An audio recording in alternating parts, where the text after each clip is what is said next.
Yeah. Thank you, Tishker. I appreciate that, man. People over progress. Sounds like some god-dang hippie stuff. Pretty much, see, Mighty Chiba. Pretty much. But I'll tell you this. I don't think that it's a coincidence that most hippies are older. I think that age has a way of really chilling people out. And as somebody who was hyper aggressive in his early and mid 20s, and really for a large part of my life in general, I can tell you that age really puts things in perspective. Age really takes that edge off. And then the other thing that age does that's kind of interesting is it makes you look back at those days and go, there was a lot of just unnecessary aggression and anger. Like competition and feeling good from oppressing others via competition is a dangerous tunnel to go down. And some people never get out of that tunnel, and they ride it all the way to their grave.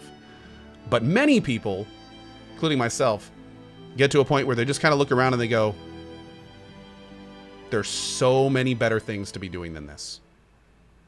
There's so many better ways to live life. There's so many happier ways that will get you just as much resolution, just as much, just in some ways even more. Like it's a lot of times, like at least I can speak for my case.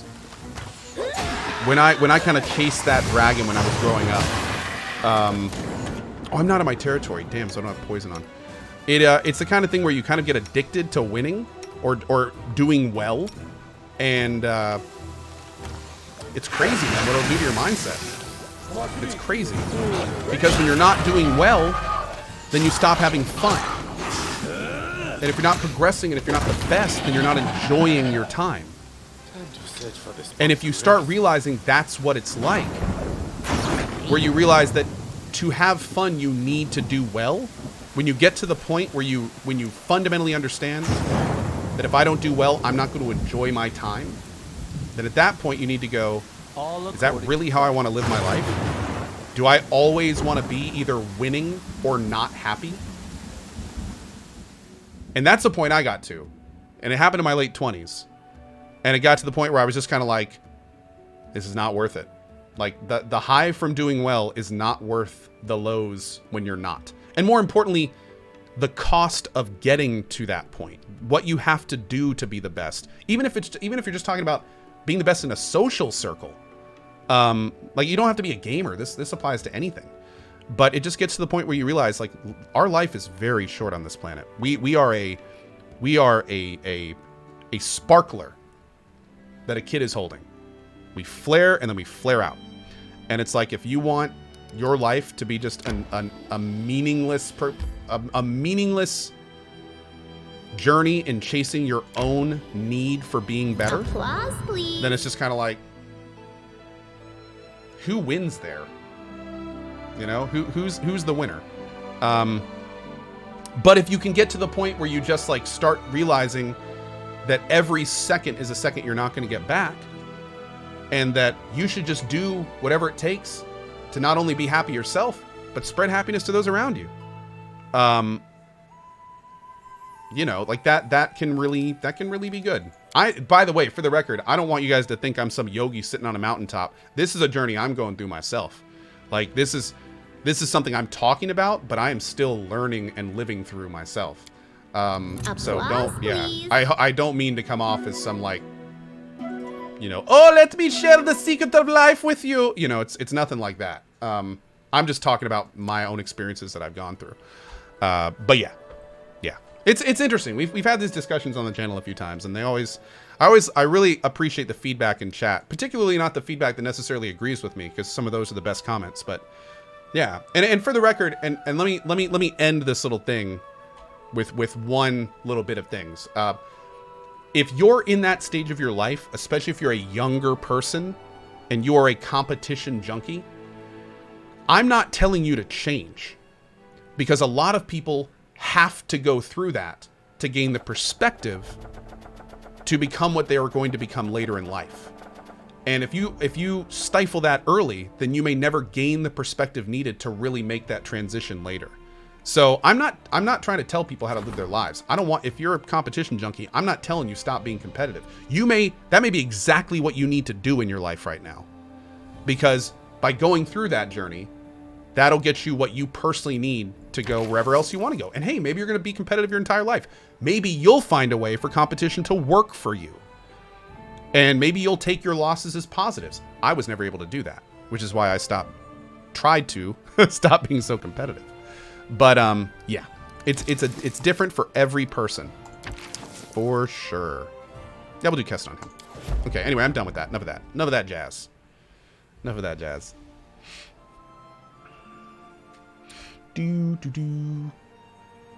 Also, still, some of my best friends these days are still hyper competitive. And honestly, I love talking to them about this kind of stuff. Yep. There's a lot of streamer friends that I have that are hyper competitive. Absolutely. And more power to them. I'm still, in some ways in my life, pretty competitive. For sure. It's one of the reasons I am where I am. Okay, so we need to decide what we're going to do. We got past the big skill check, so I think, if I'm remembering this properly, we should be able to... I think we have like a week or two, which means we can actually dive in and maybe go find Pitax.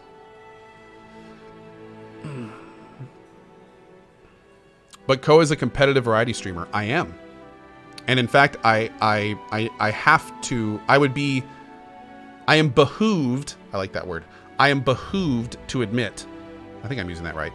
That there's no question that my competitive streak is one of the reasons I'm successful on Twitch. But it's also important to mention that it's been figuring out how to utilize that competitive streak effectively, which has led to where I am. In fact, I tried to just brute force Twitch at the beginning, and I almost quit. So there's that.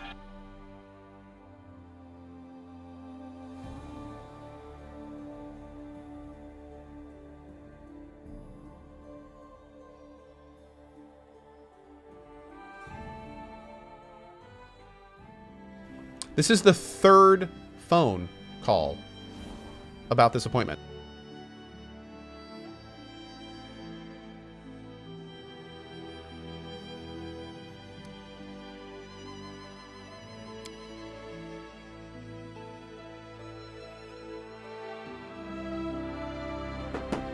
They called me yesterday to confirm that they were going to come out today. They called me this morning to confirm they'd be here between 10 and 11. They just called me again to confirm that the guy's on his way. And are you sure you still want to do your appointment?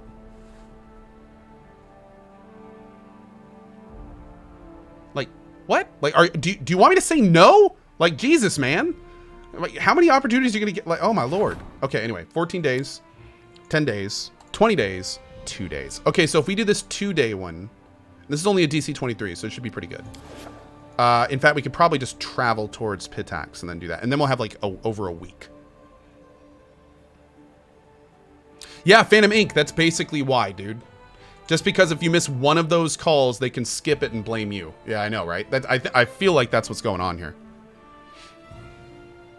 Oh, you didn't confirm by pressing 1. So we canceled everything and turned off your internet. Well, aren't you a bag of dicks? All right, let's make our way south.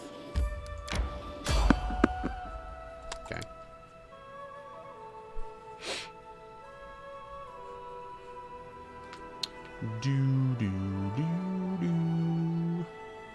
How much of a difference is there between EQ and EQ2? EQ is EverQuest.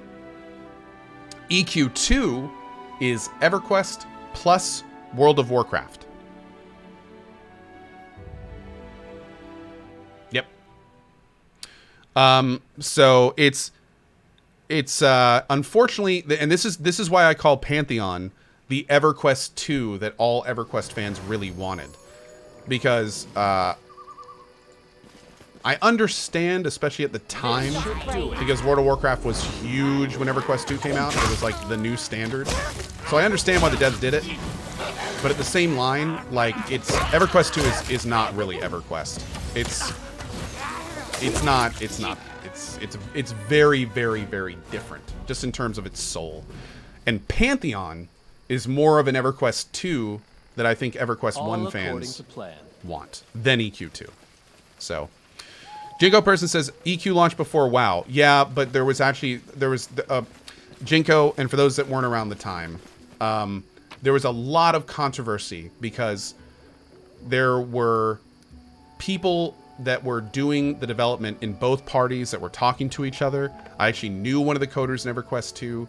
There was a lot of parallel stuff going on. Like, there's no question there was a huge influence between both titles, actually. But the influence was more in taking EverQuest and making it more accessible. The keyword was accessibility. And yeah, to be fair, it did launch before World of Warcraft, but they were developed basically in parallel. Yep.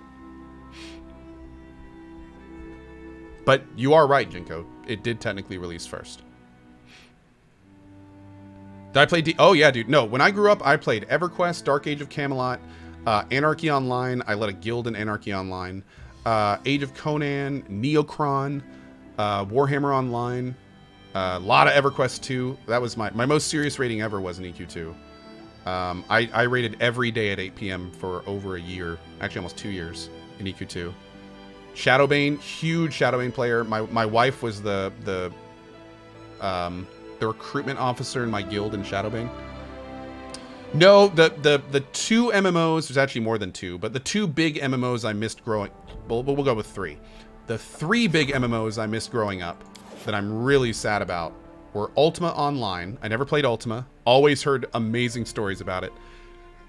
Asheron's Call, which apparently had some really cool spell systems that no game has been able to repeat since. Asheron's Call was super cool. And then Star Wars Galaxies, which is still to this day one of the best sandbox, pre the combat update, was still one of the best sandbox games ever made. Yeah, I really wish I had played those. They all sound amazing. But I missed them. I'm playing Star Wars Galaxies right now. Are you serious, Booby Bay? You're playing Star Wars Galaxies right now. That's awesome. Am I interested in Camelot Unchained? Oh yeah, I'm invested in Camelot Unchained. Not monetarily, but I'm very interested. I am monetarily invested in Pantheon, Crowfall, Chronicles of Illyria, Ashes of Creation. I'm really pumped for Lost Ark, and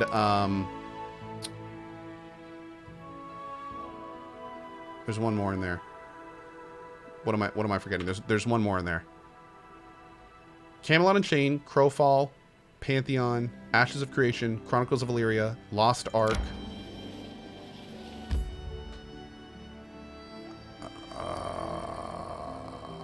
Shit, I'm forgetting a big one. What am I forgetting?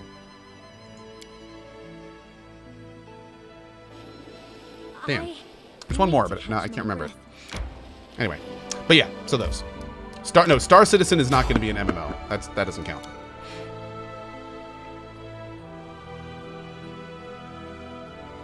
Hot whiskey, awesome, buddy. Jekto, thanks for the 9 months, dude. Did I play Anarchy Online? Oh yeah, I played Anarchy Online on release. For any old AO fans, I was one of the people that got an Adventures backpack. Old AO people will know what that means.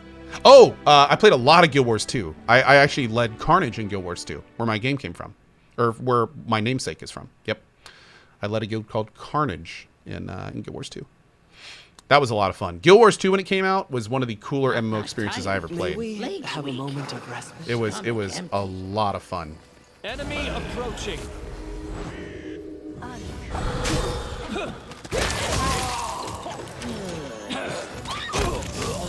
Did I play Guild Wars 1? No, funny enough, I didn't.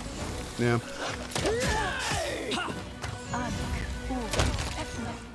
S. Blocka says, wasn't it the Pioneers pack, not the Adventures pack? Well, I think they called the package that they gave us like the Adventurers package or something. I don't remember. It may have been called the Pioneer Pack. But yeah, basically it was the backpack that you got in Anarchy Online for dealing with all the bugs. Because when Anarchy Online released, it was one of the messiest, nastiest, buggiest MMOs I had ever played. It was a mess. But it was still awesome. So we all just kind of suffered through it together. And it was so bad that later on they gave out items, particularly this really nice backpack, to players who had actually like kept playing through these really buggy times. It was pretty fun. Yeah.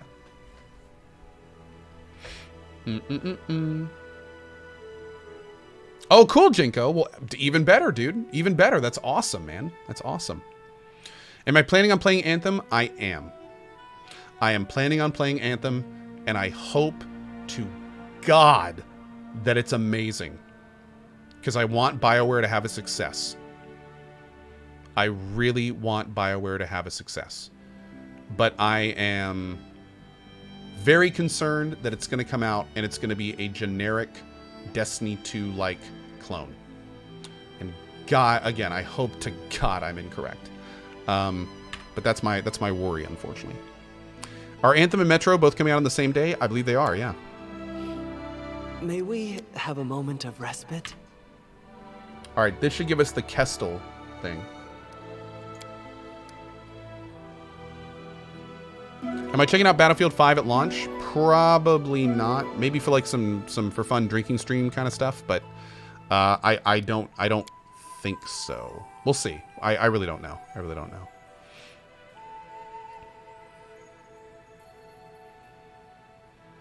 Am I planning on playing the Xenoblade 2 DLC? No, I'm not.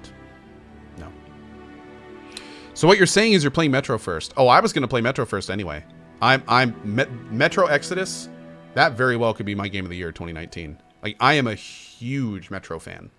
And Metro Exodus is basically everything I've liked from the last two games with a bunch of new features that have never been in Metro before that look amazing. Like, the more open world aspect of it, the more survival aspect of it, the fact that you might have a base you can upgrade and move around with you, like, holy shit, man. I am so sold. It doesn't even...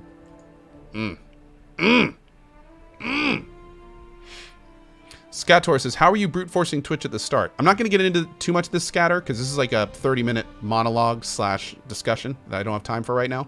But the short answer is, I thought when I started on Twitch that I could stream any game I wanted for as many hours a day and I would eventually succeed. I thought that I could brute force it. The more hours I put in, the more successful I'll be. And I was dead wrong. I streamed for months for over 16 hours a day. Some of the old timers remember that. Every day I would stream between 12 and 16 hours. I would stream, I would go to sleep, I would get up, I would do it again. I would stream until I couldn't see straight, go to bed, I would skip meals, lost weight.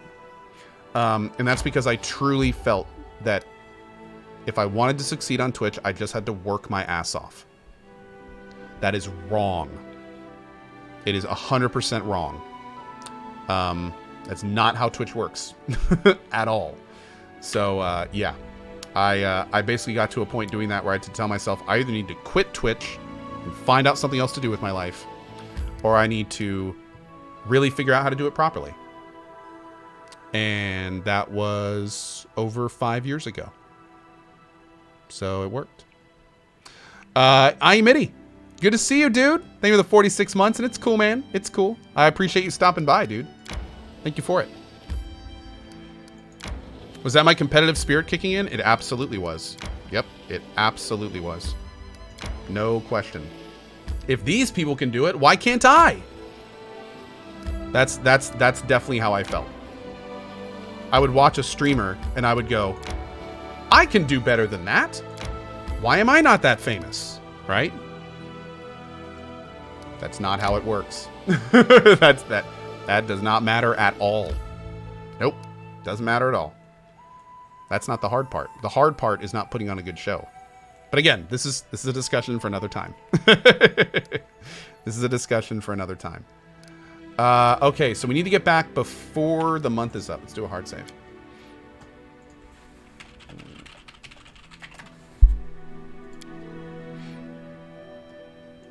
Do I have charisma? No, my charisma is only 3. Yeah, I actually have a charisma negative.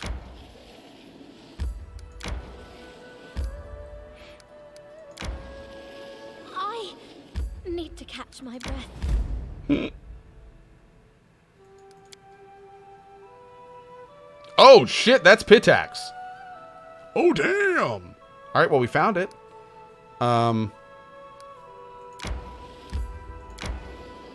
May we have a moment of respite? Ooh, Giggling Hill. Oh, that sounds fun.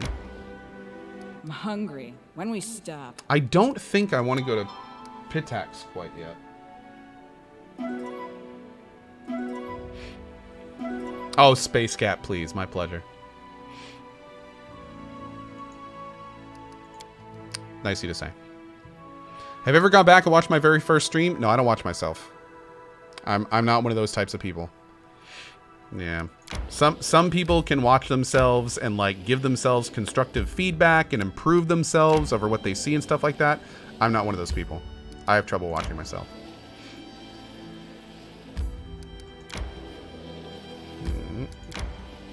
Which is one of the reasons I never get better. Yeah. Yeah. Pitax is not letting anyone in to get an invitation to go there. Oh! Really? Oh, I thought I could just go there now. Wait a second, I'm gonna test this real quick. Really? Save.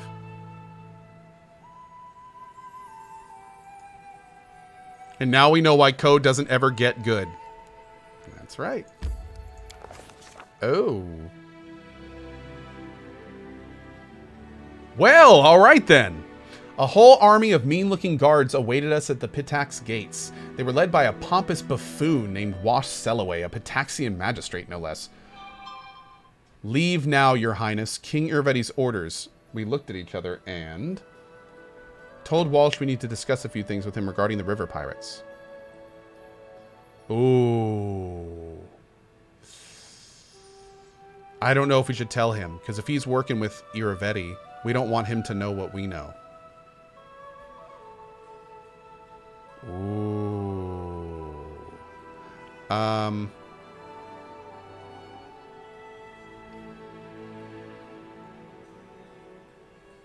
gonna leave. If I just go back in, does it just repeat that? No, it doesn't. Okay, so we're gonna actually load our game in case you want to do that in the future. Vordian says, CRPG plus Cyberpunk equals Shadowrun. Why haven't you checked that game out? Dude, I have never played Shadowrun or Shadowrun Dragon whatever or Shadowrun Hong Kong whatever. I'm like saving them. It's the kind of thing where I know I'm going to love them because they're everything I love in games, but I've just never played them. So I definitely want to at some point. I don't know when I'm going to, but I definitely want to at some point. There's no question. Absolutely no question. I think we're going to see what Lindsay wants. Maybe that's the letter to go to Pitax. We have a... Well, it is getting close to the... Yeah, we'll go ahead and head back, I guess. Not enough time in the day in this game, man.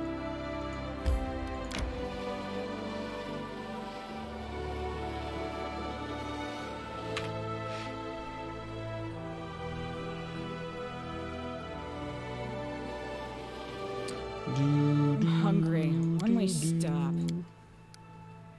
Is my bot drunk? It said thank you for 5 years of streaking. Oh, hell yeah. That's the best, isn't it? Hey, Blazing Monkey, how are you today?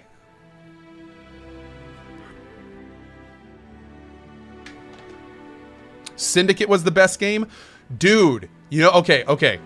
So, as you guys know, there was this company back in the day called Bullfrog. And Bullfrog was an amazing company with amazing devs. And they made some incredible games back in the day. One of them being Syndicate, the one you just talked about. In the last couple years, a lot of the actual developers from Bullfrog got back together and created a studio called 2 Point Studios. They have released a game called 2 Point Hospital, which is essentially Theme Hospital from back in the day. And here's the best part. It was awesome. I played that game for like, I think 20 plus hours, and it was fantastic. I'm hoping it sold well, because what I'm hoping is that 2 Point Hospital will start remaking Bullfrog classics. What if we got a brand new Syndicate? Like from 2 Point Studios?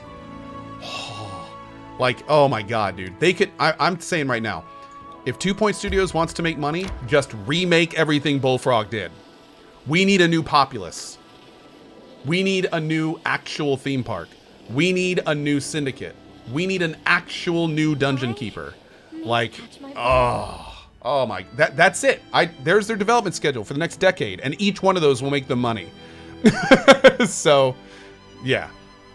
Oh, and a new Magic Carpet. Yes, Magic Carpet. Black and white. Yeah, dude, there's so many great games they could do. Ah, it'd be so good.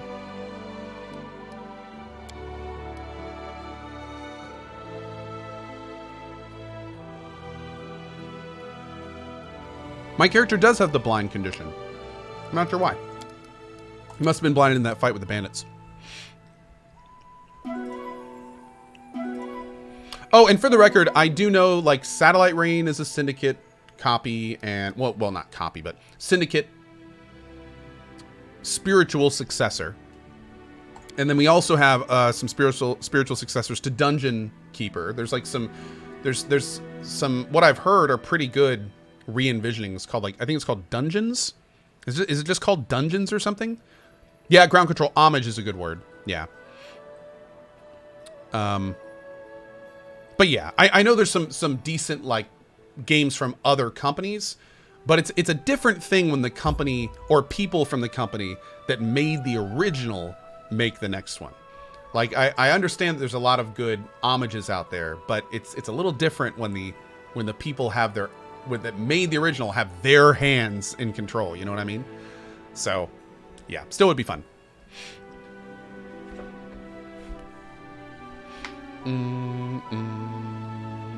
War of the Overworld. Oh, that just reminded me of that game called Overlord, which was a really cool game, by the way. I really liked that game, where you controlled, like, little army of different colored gremlins and stuff. That was a cool game. I think there were 2 of them. Yeah, it was a really cool concept, Jimmy. I agree. It was a really cool concept. And I like the base building part, too. That was really cool. Did I ever play Settlers? Oh, hell yeah, Danute. Loved Settlers. I played Settlers like 1, 2, and 3, I think. There was a bunch of them, right? Okay, here we go. And then King Ko proudly said, "Your evil deeds end now. Or is it better as we've uncovered your vile plan?" Lindsay trying to write something on the go, but she interrupts herself and looks up. "Oh, your highness. We have unbelievably, terribly important news. We managed to find out, discover, invent, well, here." Lindsay points to the storyteller. "He'll tell you." The storyteller waits patiently until Lindsay finishes her ardent speech. "I will have to begin from afar to let you see what I saw with my blind eyes. The stolen lands are like a cradle in an abandoned house, in which the wind swings the skeleton of a child. No few newborn kingdoms have died here just after taking their first breath. I've collected their stories, these precious stars that have been lost in the dust, and I begin to notice some commonalities. It is like a pattern that repeats across different embroideries, the handwriting of the same author across all their stories. One word here, another hint there, false visions, references to a mysterious patroness, lover and mentor, tragic coincidences, strangely non-random. Peoples and countries were brought to destruction along different roads, but behind them there always stood the same ominous shadow." Oh, wow, yeah, look at my chair, dude. I'm missing my throne at this point in the story. So now I'm a blind guy sitting on air. Nice. Illuminati confirmed. And we know who that shadow is. Nerissa. The name sounds ominous, even in the mouth of a restless bard. The evil nymph who sent monsters to our lands and did all that stuff to Tristian. But that's not even the most important thing. Most importantly, if you help us a bit, we can get her. Let's start from the beginning. How did you even come up with this? Well, it all started with the fact that I really wanted to listen to the storyteller's stories. I've been following him for a long, long time and asked and told him about our adventures, and sometimes I just sat beside him and we chatted. Finally, after I told him about the DeFace sisters and all the horrors of the abandoned castle, he noticed that the story seemed strangely similar to ones he's heard before. So what are you going to do exactly? I'm sitting on a stool?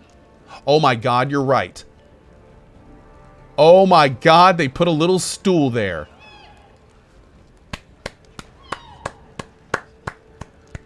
GG Owlcat. That is an excellent touch. Respect the royal stool. What exactly are you going to do, Lindsay? The bards know how to send messages through dreams. I try not to use it. For some reason, people got mad when I appeared in their dreams and read my new poems. Well, the storyteller came up with a ritual based on that spell. We'll collect everything connected to Nerissa. Everything, starting with her every track in the abandoned castle. After gathering everything, we'll unite his ability to tell stories with my ability to travel into dreams, so we'll be able to enter Nerissa's dream? Whoa, that doesn't sound good. No. I said Royal Stool, not JP. What will we achieve by this? We'll learn all her evil secrets. The ritual will let us see her hidden thoughts and dreams. Well, theoretically. It's not like anyone's ever done this before. It can be dangerous, the storyteller says quietly. In dreams, monsters are more terrible than those we met in the real world. But I urge you to not neglect this chance, King. You are opposed by a powerful enemy, one who has destroyed dozens of kingdoms and empires. If you do not meet her face to face, you do not discover her weaknesses, your country will end up just another of my stories. Fine, I'll order you to be provided with everything you need. Get me results. Come to me after we finish the preparations, and remember that I cannot send anyone except you and Lindsay into Nerissa's dream world. Whatever you have to face, you will have to overcome together, and the path will likely be difficult. So is this a main quest? Yeah, look at that! I totally got a little stool! That is such a great touch. Wow. That is really cool.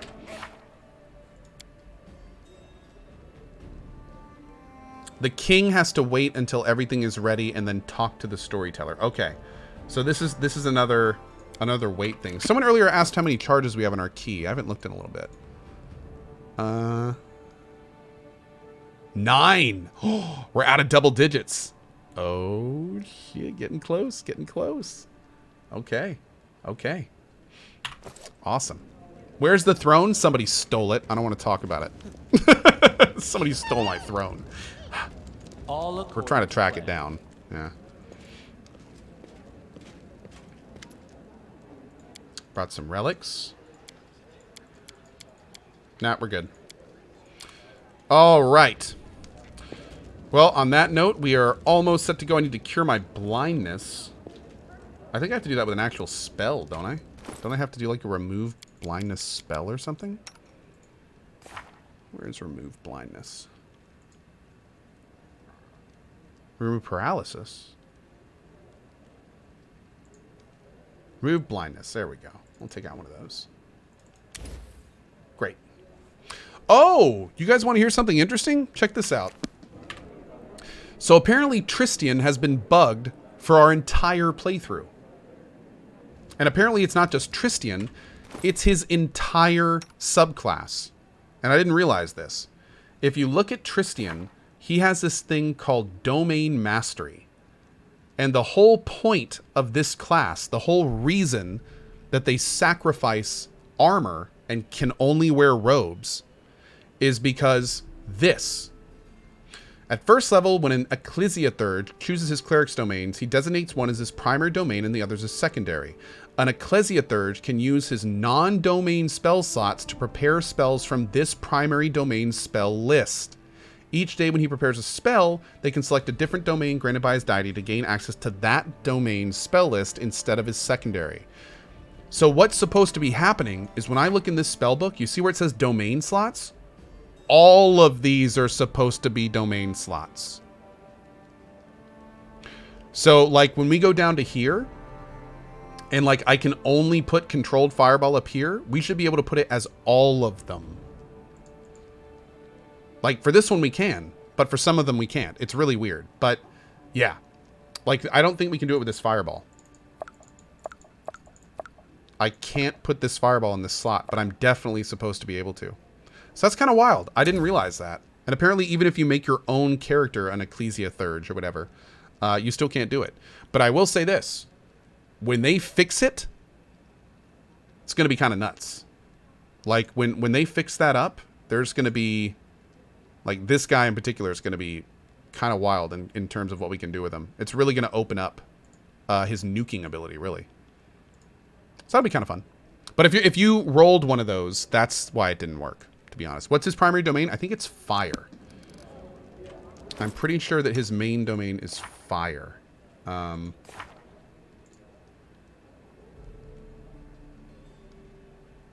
Does it actually do it? Where do we get to see it? Oh, good. There's good domain. Where's the other one?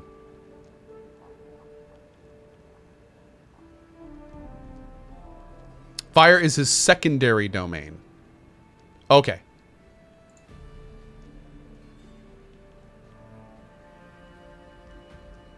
Domain mastery, proficiency. There's the first one. Where is his second one?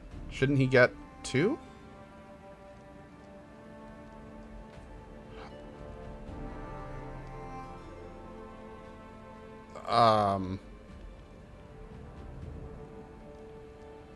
Maybe that's why he can't do it, because he's supposed to have a secondary that he doesn't actually have. Interesting. Then again, you know, I have to say though, it's really hard to say with him because of this. And I don't want to mouse over that in case that might be a spoiler for some of you guys, but this right here at the bottom, like, that makes him so powerful. I wonder if he's like super OP if he has 2 domains too. Like that's a weird one. That's a weird one. I'm not really sure. Because he's already so good. I can't imagine Tristan being much better. He's already incredible. So, yeah.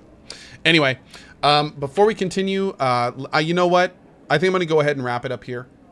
Because this dude can be here like any minute. Okay. Anyway, just to let you guys know, the stream today is going to be a little bit wonky. What's happening is between 30 minutes ago and 30 minutes from now, someone is coming over to upgrade my internet, which is awesome. Now, thankfully, I haven't dropped a single frame this morning. So hopefully there won't be any issues this afternoon. But it will require taking my internet down and stuff to get everything upgraded. So we're going to go ahead and do that. Now, as I said, I am going to be back on pretty much as soon as I can. So as soon as this guy is done and my internet's back up, I'm going to log right back in, and we're going to play more Pathfinder. So best thing I can suggest, if you're not, make sure to hit that follow button, and then make sure to turn your notifications on if they aren't under the follow button. I'll also be putting up a Steam notification and probably a tweet when I get back as well, because I know today's kind of weird with the schedule. And I'm sorry, I tried to schedule this outside of my time, but unfortunately it didn't work out. I would have had to wait like a couple weeks if I wanted to do that. So yeah. But on that note, I'm out of here for now. Vikenos, thank you for the $10 tip. James Snow, Vank Saucin, appreciate it, guys. I-Beam, Little Duds with the 2 years. Saxo Kia, Multi-Crazy Pants with the 1 year double sub. Thank you, man. We also have Patient Force with the 1 year. Scroats Davey, Barry Carlion, backwards, getting a sub from Barry. Glass Scorpion, Silent Bee, Funkadelic Funk. What a great name. Kale 729, Grumpy Old Potato Sandwich, Molnar, Patrick E, Lath with the 25 months, Chris Uneventful, Keone, Colonel Doug, Lady Amalthea, I Mitty with that 46 months. Thank you, dude. We said Party Boy, Jerry, J Buds, Captain Gixer, Burn, Divide by Zero. Thank you all for the support, and of course to all you good. Nope. Sorry, something in my throat. Good show to you, friends. Awesome. I will see you guys hopefully in like an hour. If everything goes well, let's say 12. I'm going to be back at 12, hopefully a lot earlier, but I'm going to be out back at 12 or around there. Keep your eyes on my Twitter. Also, feel free to stop by the channel or just leave it open. And yeah, we'll go from there. So anyway, guys, thank you so much for being here this morning. Hope you guys enjoyed our shorter stream, only about 2.5 hours. And I hope you have a great morning, afternoon, or evening, wherever you are around the globe. Thank you so much for spending some of your life here. And I will see you, hopefully very soon, for more Pathfinder. Bye-bye.